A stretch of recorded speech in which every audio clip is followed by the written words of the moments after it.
മായി ഒരു മാലിന്യ ഫാക്ടറി എന്ന് തന്നെ അതിനെ പറയാൻ പറ്റുള്ളൂ. കാരണം കേരളത്തിൻ്റെ വിവിധ പഞ്ചായത്തുകളിൽ 4-5 ഫാക്ടറികൾ ഉള്ളപ്പോൾ കോഴിക്കോട് ഒരൊറ്റ മാലിന്യ ഫാക്ടറിയാണുള്ളത്. ഈ മാലിന്യ ഫാക്ടറി എന്ന് പറയുന്നത് കോഴി മാലിന്യങ്ങളെ സംസ്കരിച്ച് ഫ്രഷ് കട്ട് എന്ന പേരിൽ ഒരു കമ്പനി ഇവിടെ സ്ഥാപിച്ചിട്ടുണ്ട്. ഈ കമ്പനി ഇവിടെ സ്ഥാപിക്കുമ്പോൾ അതിൻ്റെ നിയമപരമായ നടപടികളൊക്കെ ആരാണ് ചെയ്യേണ്ടത്? ഇവിടുത്തെ പൊല്യൂഷൻ കൺട്രോൾ ബോർഡ്, ശുചിത്വ മിഷൻ, അതുപോലുള്ള ഹെൽത്ത് ഡിപ്പാർട്ട്മെൻറ്റുകളൊക്കെ സർട്ടിഫിക്കറ്റ് ചെയ്യണം. പക്ഷേ ഈ സർട്ടിഫിക്കറ്റ് ചെയ്തതൊക്കെ നിയമവിരുദ്ധമാണ് എന്ന് നിയമസഭാ സമിതി ഇവിടെ വന്നിരുന്നു. ഇതിൻ്റെ പരാതി തിരുവനന്തപുരത്തെ സെക്രട്ടേറിയറ്റിലേക്ക് കൊടുത്തിട്ട് കേരള സർക്കാർ നിയമിച്ച നിയമസഭാ സമിതി ഇവിടെ വന്നിരുന്നു. 7ഓളം MLA ഇവിടെ വന്ന് MLA കളക്ടറും അതുപോലെ പൊല്യൂഷൻ കൺട്രോൾ ബോർഡിൻ്റെ ആളുകളും അതുപോലെ തന്നെ ഉത്തരവാദിത്തപ്പെട്ട ധാരാളം ആളുകൾ വന്നിട്ട് അവരെല്ലാം പരിശോധിച്ചിട്ട് ഇതിനെങ്ങനെ ഇവിടെ അനുമതി കൊടുത്തു എന്നാണ് അവർ ചോദിച്ചത്. അപ്പോൾ അങ്ങനെ 100% കടലാസിൽ മാത്രം നിയമവിധേയവും യഥാർത്ഥത്തിൽ നിയമവിരുദ്ധവുമായിട്ടാണ് ഈ സ്ഥാപനം ഇവിടെ നിൽക്കുന്നത്. ഈ സ്ഥാപനത്തിൻ്റെ തൊട്ടരികിലൂടെ പുഴയാണ് ഒഴുകുന്നത്. ഇരുതുള്ളിപ്പുഴ എന്ന് പറയുന്ന പുഴയിലെ വെള്ളമാണ് ലക്ഷക്കണക്കിന് ജനങ്ങൾ ഉപയോഗിക്കുന്നത്. ഈ വെള്ളമാണ്.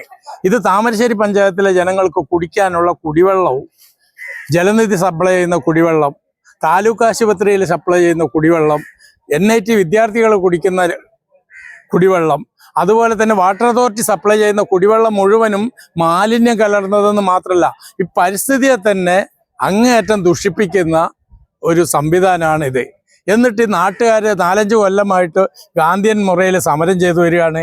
എന്നിട്ടിത് എവിടെയും എത്താതെ ഇവർ പിൻവാതിലിലൂടെ ഈ നിയമവിരുദ്ധമായിട്ട് വീണ്ടും വീണ്ടും ഇത് ആവർത്തിച്ചുകൊണ്ടിരിക്കുമ്പോൾ നാട്ടുകാർ ഒന്നടങ്കം കക്ഷി രാഷ്ട്രീയ ഭേദമന്യേ ജാതിമത ഭേദമന്യേ ഒരുമിച്ച് സമരം ആരംഭിച്ച് അതിൻ്റെ 100ാം ദിവസം ഇതിൻ്റെ ഉദ്യോഗസ്ഥർക്കും കളക്ടർക്കും എല്ലാം ബോധ്യമായി ഇത് അടച്ചു പൂട്ടിച്ചതാണ്. ഇതിന് നിയമവിരുദ്ധമായിട്ടാണെന്നുള്ളത് ബോധ്യം വന്നിട്ട് ഇത് അടച്ചു പൂട്ടിയതിന് ശേഷം വീണ്ടും ഇത് തുറന്ന് പ്രവർത്തിക്കാൻ പിൻവാതിലിലൂടെ എന്തൊക്കെയോ അവിഹിതങ്ങൾ നടന്നിട്ടുണ്ട് എന്ന് തന്നെ ഞങ്ങൾ സംശയിക്കുന്നു. നാട്ടുകാരായ ഞങ്ങൾക്ക് ഇവിടെ നീതി കിട്ടണമെന്ന് അഭ്യർത്ഥിക്കുകയാണ്. അത് ഇവിടുത്തെ എല്ലാ രാഷ്ട്രീയക്കാരോടും ഇവിടുത്തെ ഉദ്യോഗസ്ഥന്മാരോടും ഞങ്ങൾക്ക് കൂപ്പി അഭ്യർത്ഥിക്കാനുള്ളത് ഇവിടുത്തെ ജനങ്ങൾക്ക് ശുദ്ധവായു ശുദ്ധജലവും കിട്ടാൻ വേണ്ടി നിങ്ങൾ വേണ്ട നടപടികൾ എടുക്കണം. ഈ നിയമവിരുദ്ധമായ ഈ മാലിന്യ ഫാക്ടറിയെ ഇവിടെ നിന്ന് തുടച്ചു നീക്കിയില്ലെന്നുണ്ടെങ്കിൽ ജനങ്ങൾ എല്ലാവരും എന്നും ഗാന്ധിയന്മാരായിരിക്കില്ല എന്നുള്ള ഒരു അഭിപ്രായങ്ങൾ ജനങ്ങൾ ഇങ്ങനെ പറയുന്നുണ്ട്. ഞങ്ങൾ പരമാവധി അണകെട്ടി നിർത്തിയിരിക്കുകയാണ്. കാരണം ഇവിടെ ഞങ്ങൾ കുടിക്കുന്ന വെള്ളത്തിൽ നിന്ന് മാത്രമല്ല ഇവിടെ കാരാടി താമരശ്ശേരി പഞ്ചായത്തിൽ കൂടെ മഞ്ഞപ്പിത്തത്തിൻ്റെ കാരണം രോഗികളായിട്ട് ശ്വാസം മുട്ട് രോഗികളൊക്കെ ഉണ്ട്. ഈ പ്രദേശം കരിമ്പാലക്കുന്ന് എന്ന് പറയുന്ന പ്രദേശം 4 പഞ്ചായത്ത് അടങ്ങിയ സ്ഥലമാണ്. അതിൻ്റെ ഒത്ത നടുക്കിലാണ് ഇവർ ഈ ഫാക്ടറി കൊണ്ടുവച്ചിരിക്കുന്നത്.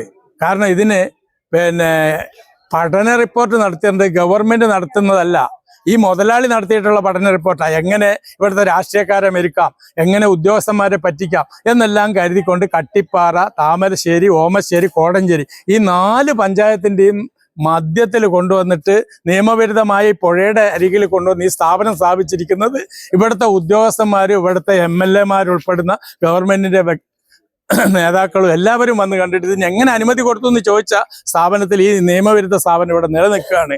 ആയതുകൊണ്ട് ഇതിനെ നിങ്ങൾക്ക് ഇവിടെ നിന്ന് ഒഴിവാക്കി ഈ സ്ഥാപനം വേറെ എവിടെയെങ്കിലും മാറ്റിക്കൊണ്ട് സ്ഥാപിക്കട്ടെ, അല്ലെങ്കിൽ ഇത് വേറെ പുതിയ സ്ഥാപനങ്ങൾക്ക് അനുമതി കൊടുക്കട്ടെ. അല്ലാണ്ട് ഈ സ്ഥാപനം ഇവിടെ നിലനിൽക്കുകയാണെന്നുണ്ടെങ്കിൽ ഇവിടുത്തെ ജനങ്ങൾക്ക് ജീവിക്കാൻ പറ്റാതെ പൊറുതിമുട്ടാണ്. ഇനി ഒരുപാട് പ്രശ്നങ്ങളുണ്ട്, അതെല്ലാം ഇവിടെ പറയുന്നില്ല. കാരണം എന്താണെന്ന് ചോദിച്ചിട്ടുണ്ടെങ്കിൽ പെൺകുട്ടികൾക്ക് ഭർത്താക്കന്മാരെ കിട്ടുന്നില്ല. ഇവിടത്തേക്ക് ആലോചനകൾ വന്ന ആൺകുട്ടികളുടെ ഈ ഭാഗത്തേക്ക് പെൺകുട്ടികളെ കൊടുത്തയക്കുന്നില്ല എന്ന് അത്രത്തോളം അതിലും വലിയ ഗുരുതര പ്രശ്നങ്ങളുണ്ടോ? ഈ ശ്വാസം കിട്ടാത്ത ശുദ്ധവെള്ളം കിട്ടാത്തടത്തേക്ക് എങ്ങനെയാണ് ആളുകളെ അയക്കുക, എങ്ങനെ ജീവിക്കും? അതുകൊണ്ട് ഇതിന് ശാശ്വത പരിഹാരം ഉണ്ടാകണമെന്ന് അഭ്യർത്ഥിച്ചുകൊണ്ട് ഞാൻ എൻ്റെ